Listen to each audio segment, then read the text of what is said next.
Well, alam nyo, talagang ako'y mahanga dito sa ating Filipino Got Talent. At parang walang ito, para bang gaya-gaya lang tayo, pero as I see it, parang this being professionally done, no? Maganda ang preparasyon ng MIS, kaya I congratulate you guys.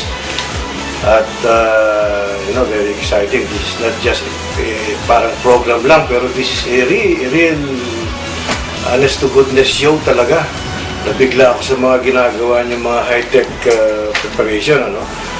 Tsaka alam mo, talagang nabigla rin ako sa mga contestants natin, Owen. Ang gagaling. At talagang siniseryoso talaga, kinakarin talaga nila itong ating contest nito. Bagay, malaki din naman ang premyo.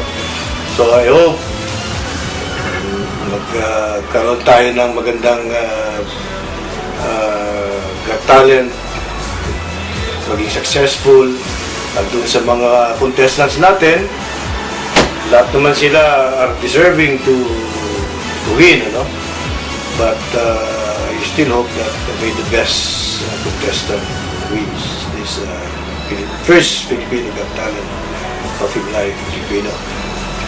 Good luck, and of course again, congratulations sa mga nag-prepare nito. Talagang napaka-ayos at napaka-organized. Kudos to you all guys. Thank you, and happy anniversary.